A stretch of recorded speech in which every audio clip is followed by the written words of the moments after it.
for Virginia Warbrick. Aho. Thank you for coming to our presentation today and for being here at Boho Cafe. And hello to those of you listening through Manawatu People's Radio in the future. So why am I here today to tell you about street names? My own name is Virginia. And the name of our rohi or region is Manawatu. So if you understand the story behind a name, you'll not only have a better chance of pronouncing it, you can also learn about the history of a place, of a people, of events that happened, or you can be introduced to cultural ideas, including changing preferences. So you may think differently about my name when I tell you this. I'll read out what's at the bottom.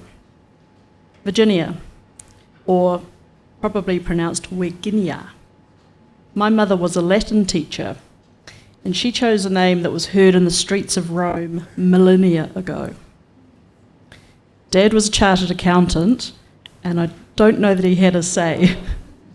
Although at the altar he did add the name Urquhart into my name, and that's another story. Same with Manawatu, which I often hear on the radio as Mana Watu. So when Haunuiananaia reached our river, his heart sank or stood still at the thought of having to cross another wide river. So if you understand the story of Haunuiananaia, you will understand that the name is Manawatu. Manawatu, heart standing still. And what's interesting about that name, it was given by this powerful tohunga, and that name has remained unchanged for centuries. So I'm going to tell you how this talk came about today. Something Warren and I did last year was 8 times we locked primary school teachers into this space here. Does anyone know this building here? It's the schoolhouse at Te Manawa, and it seats about 20 adults, and then there's chairs for little children that are just too small. And we covered the topics that we have on the screen here, so place names, Māori stone tool technology, which is a specialist area of Warren's, the 1864 deed of sale, harakeke and flax and the impact on our region, Ruoroan music in terms of groups but also Māori tradition, the railway and timelines. And it's place names that we began with, and through that worked through with the teachers a whole range of place names, street names, park names, suburb names, to try and find the stories behind them. And that inspired the article you just heard about, putting mayors on the map. So we were going to write about some street names, and as we were writing and researching, decided we might focus on the mayors of Palmerston North. I think Grant Smith might be the 29th mayor of Palmerston North. And for the first 20 or so mayors, almost every mayor has a street named after them. You'll see a number of their photographs here. And it was this article that River Stop saw in the newspaper and said, well, could you come and talk to us about the street names of this area? And so, how many streets do you think there are between Fitzherbert Ave, Main Street, the racecourse area and the river? Anyone want to take a guess?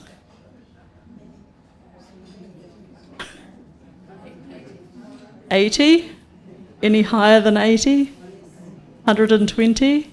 So by my reckoning, there's at least 170.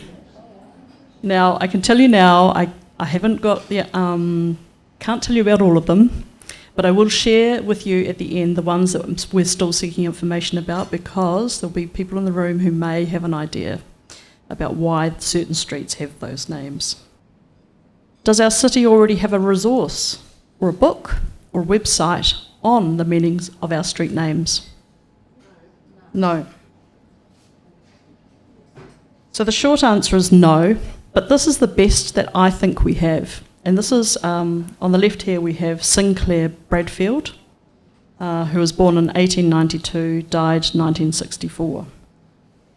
He came to Palmerston North when he was an infant, and he went to College Street School, Palmerston North High School, and he became a journalist.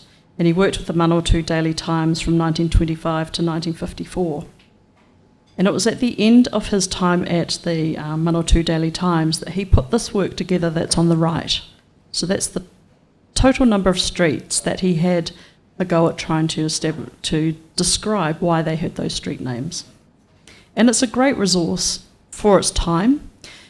There's a printed version on the second floor of the library, which you can go and visit. And they've also, the way I accessed it was on Manawatu Heritage. It's been digitised, so you can have a look at it online. But of course, it only goes up to the 1950s.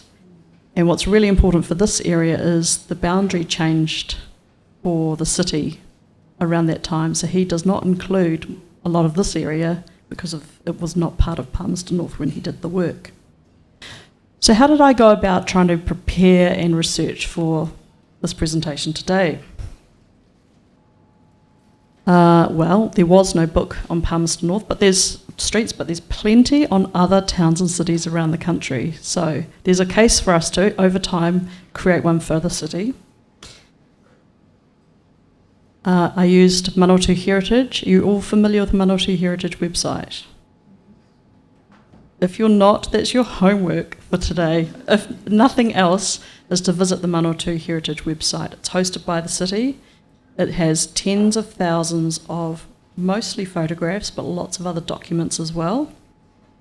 So not only can you find out about the city's history through Manawatu Heritage, you can also create a login and add your own materials. If you belong to a club, a group, if you have interesting school photographs, you can load them up yourself and send them through for a staff member to verify that they're Palmerston North related and not Auckland or overseas. But this was a really useful website, particularly with maps, and I'll show you that soon. Also Archive Central, Ian Matheson Community Archive. This book, which a lot of you will be familiar with, The West End of Palmerston North by Gary Neal. I've got it here, so if you want to, after the talk, come and have a look. It'll be up here on the table. Also a book called Fire and Decay, which talks about a number of buildings around the country that burnt down, of which there were a number in this area. And a book called Abraham and His Seed Forever, which is about a family that was living on Park Road. So looking at maps, you'll see the green rectangle there. Anyone want to guess what that is? Te Marae o Hine, the square. And the reason I've added it there is I've got it on all the maps so you can kind of quickly locate where we are. Now, the orientation of the map, they changed over time. To start with, we looked in this direction. Then the city got tipped up 90 degrees, and that was quite common for a few decades. And then we now tend to look at it on the angle with north facing. So there's a few ways that we look at maps when we look at our city. The problem with maps is they quite often had things retrospectively added. So even if a map has a date, it may have had street names added afterwards. So maps can be a little bit unreliable. But I'll show you how I used maps just to help me with some of my research. So this is a map from 1872. This is the ideal. We didn't literally have those streets, but you can see that this is Fitzherbert. And this is Maine. We're looking at this area here. 1895, so the boundary of the city is just in the vicinity of Botanical, just beyond.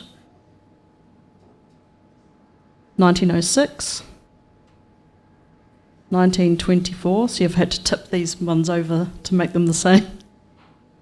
There's an aerial photo of 1945, and what do we see is popped up in this photograph? Yep, really defining part of this area of town. 1968. And this is more usually how we see the city now, isn't it, on the angle with the north facing? Oh, that should say 1972. So I use the maps to try and understand the information in them, but by using the graphic imagery. So here are the same maps. And each time the green streets have been added since the last map.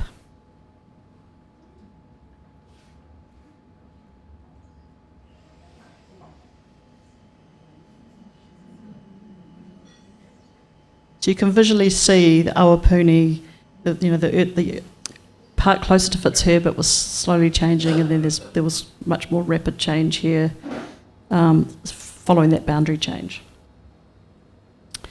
So another resource I used is Papers Past. Who uses Papers Past? Well, that's your other homework. It's an incredible resource that the National Library holds. It's digitised newspapers, but also books and all sorts of things. But the newspapers for our area goes up to 1945. Now that's really important when you think about Awapuni. It's a bit of a mismatch. But I've got a little snippet here. I'm not sure if you can all read it. It says, a wedding of interest to Palmerstonians took place at All Saints Church 2 p.m. yesterday when Lieutenant, remember that, Douglas Gifford Moore, son of Mr. and Mrs. Gifford Moore of Avenue Road, was married to Miss Ruth Ada Lassie Lyons, daughter of the late Mr. A.R. Lyons and Mrs. Lyons of Church Street East. And then they talk about what happened in the wedding. So I was, for some of these, more than 60 streets in this area are named after people, so I was able to use Papers Past to try and sort of confirm that people were living somewhere or what their names, who they were related to, or land transaction sales, that sort of thing. So that's Papers Past. So what were some considerations to try and put some limits or things I needed to be aware of while I was looking into this? Firstly, that these resources, while they're great, still have limitations for what we're trying to present to you today. And that's why we had a crowdsourcing campaign. Did some of you see that in the library? And some, yep. So thank you very much to those of you who offered some information that you have about certain streets, that we were able to add that into the other resources I've just told you about. But even so, there'll be things I present today that you might think, I don't think that's right. So please come and see me afterwards, and I'd love to be corrected, because this is a piece of work that we'd like to continue to do more work on. So there was the boundary change, which meant for the maps, a lot of the Awapuni area was missing in the map, so we're not able to really know what was happening prior to 1950s. Was it achievable to try and work on all 170 plus names? Can we trust Bradfield's work from the 1950s? There's a couple of examples I show that maybe we could have a question mark. Are we going to look at who named the streets and how the streets were named? That gets a bit tricky. We have had street naming committees in the past through council. Do you know what we have today? I would probably describe it as not very transparent today. And that's in terms of naming new streets, but also the issue around when streets might need renaming. Other councils and district councils often have an online process, but ours is a bit opaque. So I think the council is working towards something that's maybe got some more rigour to it. But in general terms, you could say new streets, the names of new streets are heavily influenced by developers and landowners. And the other thing I considered was whether to spend literally hundreds of hours going through paper records from the 1950s, 60s, 70s in the council archives to read council minutes. And that's something I decided not to do, but it would have perhaps helped us answer some of the names at the end that we still don't have answers for. So I'm going to now share some of my findings with you. I committed to a title for this talk back in December, which I may have chosen a different title now, but for all intents and purposes for this talk, I'm going to go through the same order. So the title was Horses, Soldiers, Families and Far-flung Places. So any idea about horses, where we might be going with this one?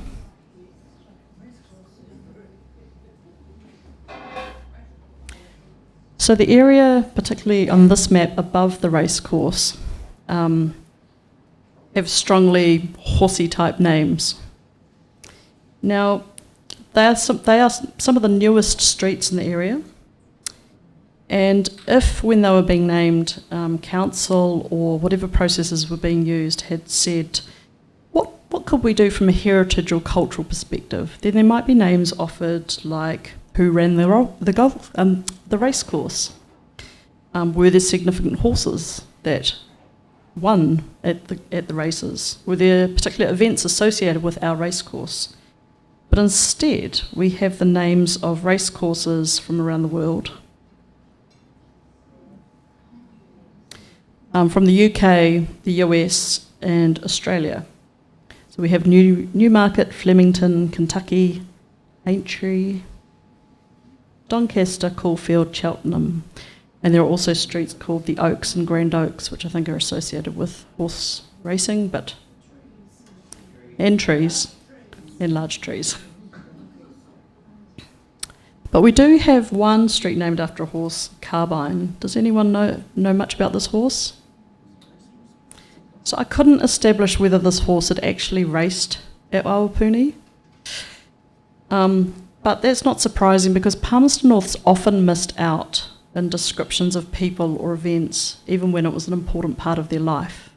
And I know this is a bugbear of mine, but Rita Angus, while she was born in the Hawke's Bay, she came here when she was only about 3 weeks old, and she went to our schools, she went to Girls High, and then she went off and had her art career.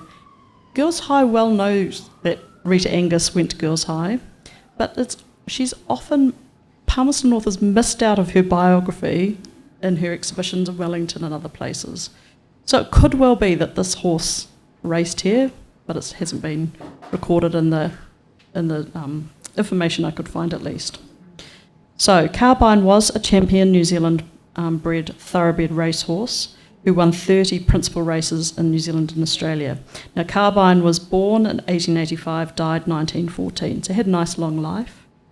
And if you're curious, Carbine's mounted head and tail are in the collection of the Auckland War Memorial Museum. And here's an example of Palmerston North being missed out. So in Wikipedia it says Carbine's name is immortalised in the name of a road which runs through what was once the Sylvia Park Stud, Carbine Road. Now, for those of you who are into wiki events, you might like to add to that and say that there's a Carbine Road in Palmerston North.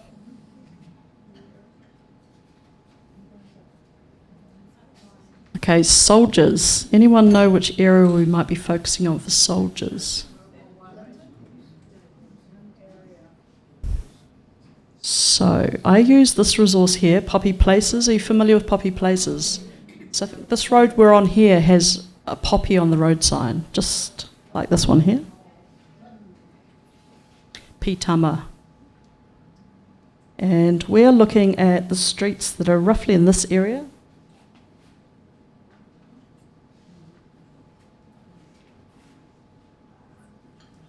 And I have the council minutes for this here.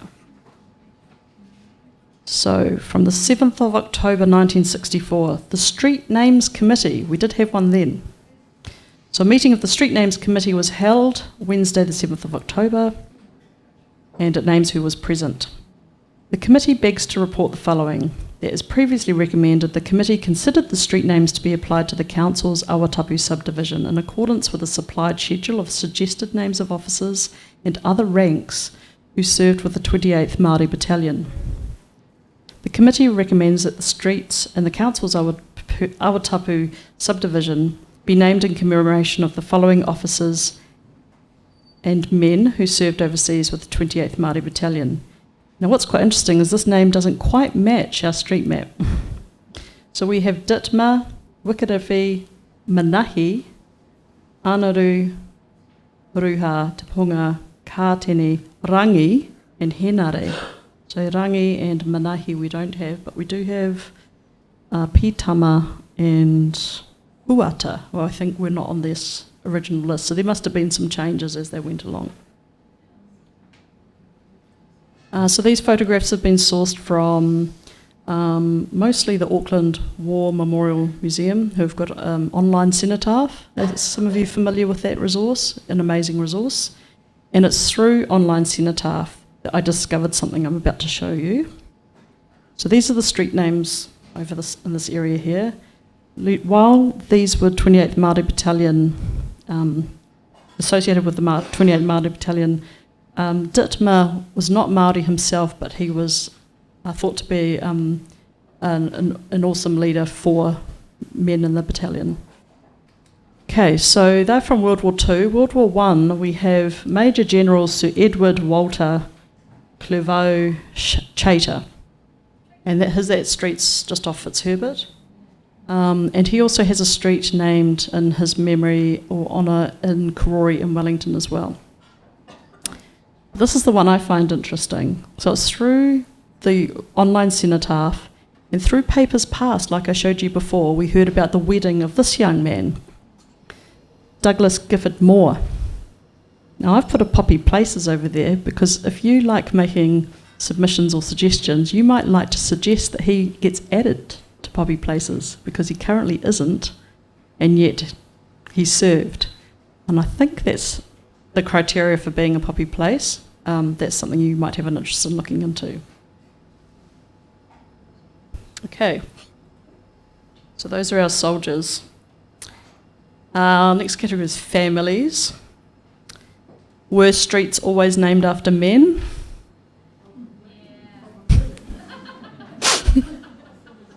I think some of the streets, even the early named streets, you could consider families or couples being recognised. So like I said before, there are more than 60 streets who I think are named after people in the area that we're looking at. I've worked a little bit hard to try and find photographs or drawings of these people because I think it makes such a difference to put a face to a name. There are some that we're uncertain about, so like I said, come and see me if you've got some corrections. And I've put them into arbitrary groups, just that I'll explain as we go. And they could be grouped in a whole manner of ways, but here we go. So in this image here, from left to right, we have Kettle, Hartley, Buick, and Dundas. So anyone familiar with Kettle? So if you came to Warren's talk on Tuesday, we just realised this week we had this crossover between our two talks. Warren talked about the journey of Kettle up the Manawatu River in 1842 as a 21-year-old negotiating his way through each hapu. And the reason we know about him so much is he went back to Wellington and he published his accounts day by day in a Wellington newspaper. So Papers Past is where you can access that and read about all of his, not only just trying to get up the river, but what he ate, how he was looked after, what kind of negotiations he had to make. So Kettle, some of you all know where, Kettle Ave, yep. So we understand that Kettle Ave is named after Charles Kettle. Next we have Hartley. Anyone familiar with Hartley? Maybe. So Stephen Hartley or Charles Hartley. His kind of claim to fame is that he was the first Pākehā white person to lay eyes on the clearing in this area in the 1840s. He became a translator and trader. He was living here in this area from quite early on, and he has many descendants in this area. Buick. So we understand that Buick Crescent is named after T. Lindsay Buick, and Warren gets very excited when we hear the name Buick, and I'll show you in a minute why. And Dundas is the chap on the left with his arms crossed in the light-coloured jacket. So both Dundas and Kettle were surveyors. So Charles Hartley is buried at Terracine Cemetery. I was there on the weekend for one of the cemetery walks. If you're interested, there's another cemetery walk this Sunday being run by Leanne Kroon Hickman and Geraldine. Can't remember Geraldine's last name.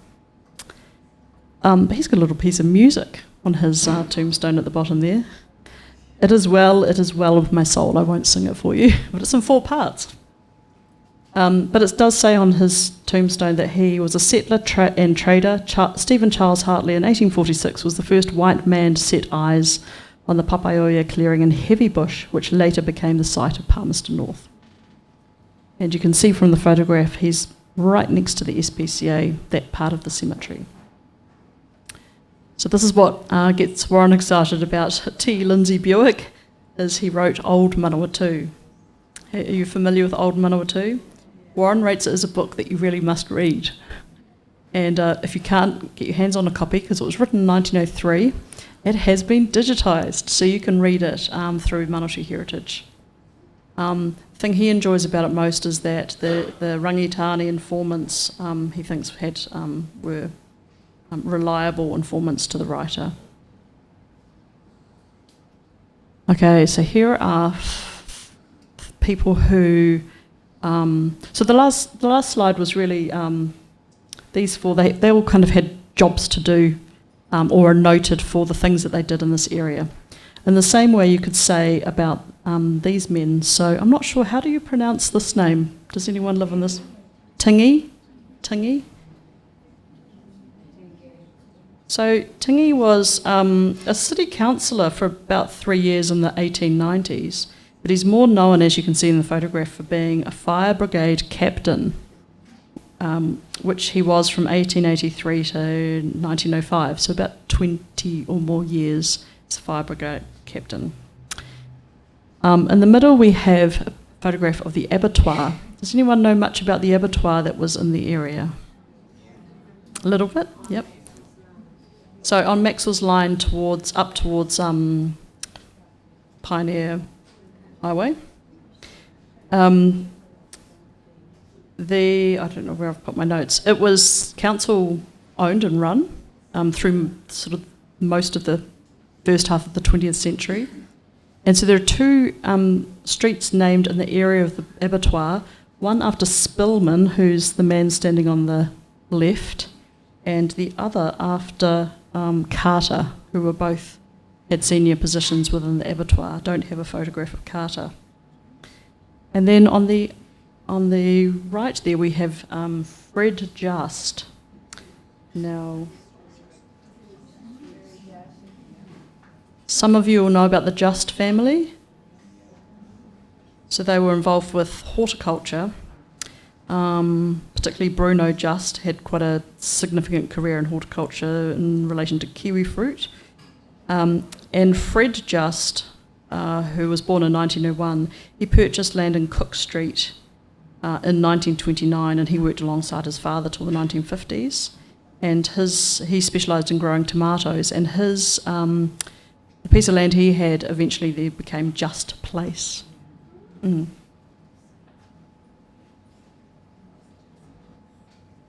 Now these are the kind of out-of-towners.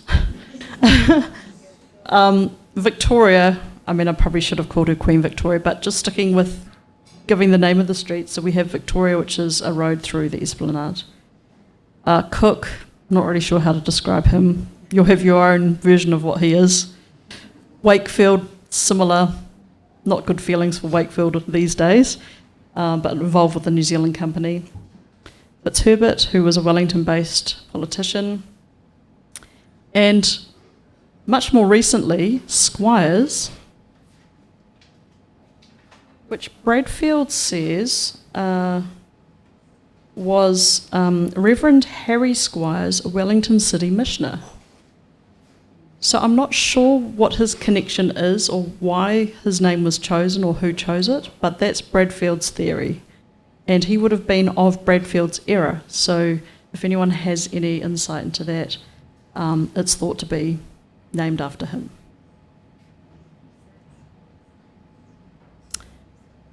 And then we have people with pretty important or leading positions in the city. So here's my argument for the Snelsons. Might be named after both of them. So Louisa was pretty significant in the things that she did to help establish certain institutions in the city. And George Snelson was mayor 4 times between 1877 and 1901 and was the first mayor of Palmerston North. Pretty insignificant little street though, isn't it, for our first mayor? And as luck would have it, on the same meeting for naming the Māori Battalion streets, they also discussed removing that name and also removing the name, what's it's on the third sheet, I think maybe Nash Street, and they wanted to rename Main Street from the square through to Cook Street as Snelson Boulevard.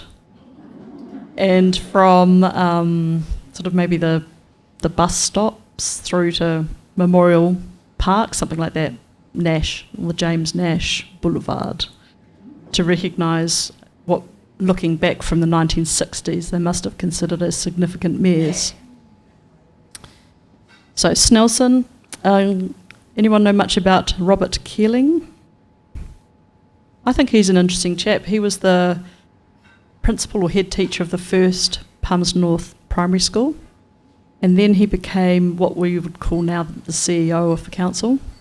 But back then he was, the title's just gone out of my head, but he was the lead administrator for the Borough Council for quite a period of time. Ferguson was mayor for 1 year. This is where I started to have doubts about Bradfield's work. He was mayor 1885 to 1886, and he had been a storekeeper. He was born in Scotland. He lived in the city for, I think, less than 20 years. He went somewhere else to live and died. And Bradfield asserts that Ferguson Street, which is a pretty big, substantial street, was named after the mayor, Ferguson. The problem is, I have the benefit of papers past, and I can read old newspapers, which Bradfield would not have been able to do as easily. And Ferguson Street is named well in advance of 1885. So it's mentioned in the 1870s, so it's named after somebody else. I'm going to stick with him for now because that's what Bradfield's got. Then I came across Ferguson Street in Fielding, and I thought, perhaps it's the same Ferguson, and it could be, but 2 S's. But that Ferguson would have fitted in a group like this one, being a kind of national level politician. And he did visit Palmerston North in the 1870s. So more research to be done on that one, but I'm pretty sure this Ferguson's not our man. Hurley Street is thought to be named after this mayor, who was mayor for 1 year. And the photo on the right is not of Manawaroa. We don't have an accessible photograph of Manawaroa, but it is a photo of his father, who was Hare Dakina. And there is a photograph of Manawaroa at Rangamari Marae at Rangiora. If you get the chance to go there, you'll be able to see a photo of Manawaroa. Now, this is an interesting thing that we discussed with teachers last year around names that have their own meaning. So some people will look up Manawaroa and say, that street name means like to have a brave heart or be stout of heart. And that is the meaning of that person's name, but it is named after a person. And so this can be the tricky thing around sometimes a name can be used in different ways.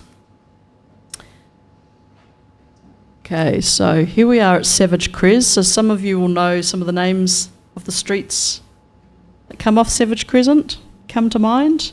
You may have had a look at the information boards on the corner, sort of opposite the Lido. So this is how I'm going to describe them to you.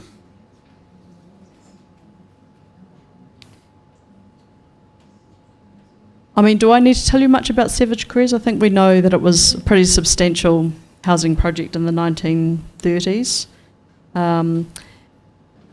Okay, so it was designed by Reginald Hammond, who was one of the pioneers of the New Zealand town planning movement, and he'd studied in London in the mid-1920s. So Palmerston North itself was laid out in a rectangular street pattern, as we saw on that very oldest map I showed you. And so he was sort of taking advantage of that, but also trying to insert the ideas around the garden suburb by the form that he chose to create Savage Crescent. So people associated with that project at the time, we have 3 mayors here, and in order of when they were mayor. Frederick Nathan. Then we have Mr. Graham, I can't remember his first name, sorry, I think it might be James, and Gus Mansford. And then off to the side here, we have Joseph Hodgins, who was the MP for Palmerston North. So all of them have streets named after them coming off the main Savage Crescent. And then here was Hammond that I was just talking about, who was the Wellington-based Director of Housing, and of course the Prime Minister, Savage. But there's quite extensive information on those panels that you can have a look at next time you're in the area. Right, now we're up to families. So the Nairn family and the Slacks family, people familiar with them? There's a certain amount written about both families, involved with the Nairn family with market gardening, and the Slacks family having a large homestead in the area. Have you ever wondered what I think it's called Ranara Court, how it got its name? It looks a little bit like a Māori name, but we're not quite sure if it's kind of a made-up name. But it was the home of the Abraham family, and this is the house that was there. So we're looking at a plan, looking down on the house. It's a photograph of the house over here. And this house was on Park Road. And after they had both died, the house was actually burnt down, accidentally burnt down. And then the land was subdivided, and there's now, 5 or 6 smaller houses on that piece of land. And rather than being called Abraham Court, which it could have been named after the family who'd lived there, it was named after the house that used to be there. So I've put them in the family section because it's really about this family home called Ranara. Also, College Street, Bradfield says, is in reference to the Wellington College Board of Governors. And there's no one really else that writes about College Street, so I'm not sure about that one, but more research to be done. Now, if you know much about Linton, you might have wondered why I didn't put him with the other mayors and leaders of the city. He was the second mayor of Palmerston North. But the fact is, he owned land over in the area where Linton Street is, and it's named to do with his land activities, not because he was the mayor.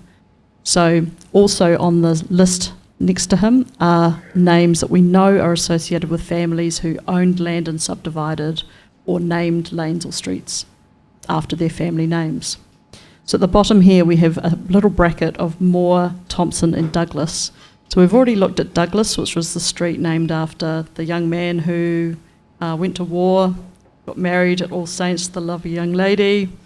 It was his father who named the street after Douglas, and his father named 2 other streets, all connected, Moore and Thompson. Thompson was Dougal Thompson, and I don't know what the relationship is with the family, whether it was a friend or somebody else who was in on the land. The names in green are names I think are family names or first names that I'm yet to find out more about. So look closely at that list, and if you know something, come and have a chat afterwards. Christian, I've got a wee note here about Christian that someone's left. Mudgeway's a name that we know in the city, but not really sure how that's come about. Okay, and lastly we have far-flung places. Now, we caveat about this. Some people have surnames that are place names. So it's possible that some of these place names are actually surnames. But at this stage, we're going with the theory that these are all place names from the UK in some form or other. But when you look on Manawatu Heritage to see if there's any evidence of these names being family names, there was an event where in 1952, to celebrate 75 years of the borough being formed in 1877, here the army is saluting the Mayor of Palmerston, Tremaine was his name. The parade troop was made of a detachment of engineers, infantry and Army Service Corps and was led by Major E.R. Firth. So could he be our Firth? Maybe. In Lewis, there was a Lewis and Coates timber merchant, Sash and Door Factory, Church Street. 1920. So this is sort of research that we could do to try and look even more deeply into who's owning what land, at what time, piecing together with Manawatu heritage papers past. Some of these place names could be surnames. Place names from around Aotearoa, so I'll read this list a bit shorter. Akaroa, Coronet, Haast, Kapiti, Mana, Otira, Papakowhai, Rakaia, Rakino, Tairi, Waiheke, and Whareti, which I think technically should be these days Wharetiti. Wharetiti. It was a place where titi birds were caught. Is that right, Warren? Yep. So that's a typo. That's a historic typo. A couple of Italian places, Anzio Place and Capri Place. And then I've got in the bottom corner there, I didn't want to put the whole of the United States on a slide. Alaska Court. And this is my last slide. So we also have what we decided with the teachers last year of functional street names. They kind of say what they are. So we have Botanical Road, it's the road that leads to the Botanical Garden. The Church Street, which has churches on it. Main Street, it's the main street. Park Road again leads to the park, and the mayor, who was called Park, he's adamant that it was not named after him. Racecourse Road leads to the racecourse. Palm Drive has palms on it. Tip Road leads you to the tip. Then there are some Te Reo Māori names other than people's surnames and place names. So Tōtara, Ngāhere, Ngaio and Pānako, or botanical type names or related to trees and plants. Huia, a bird that was last seen in the Tararuas in 1907. And then Wainui and Moerangi. And then this is the last little group that we're basically just a bit stumped. We're not sure if they're place names. Google Maps and other mapping systems aren't bringing them up. They could be people's names, some of them, but not sure. So we have Bembo, Castle, Kramer, Drake, Escort, Grosvenor, Hill, Lane, Pitt. I mean, Lane could maybe be in this list, couldn't it? Might look like a lane. Could be someone's surname, not sure. Raleigh, Rose, Sovereign, the Arbors, Viscount, and West. And the mayor, who was West, is also adamant that street's not named after him. A fun thing I discovered last year is Castle Court. If you dug a hole all the way from Castle Court to the other side of the world, it's only 50 metres away from a castle in Spain. So that's awesome location for that street, but I'm sure that's not the reason. So if you like taking photographs of things, this is the list that we need the most help with. The others, there may be new information that comes to light, but this is the kind of the area of most work that's about to be done.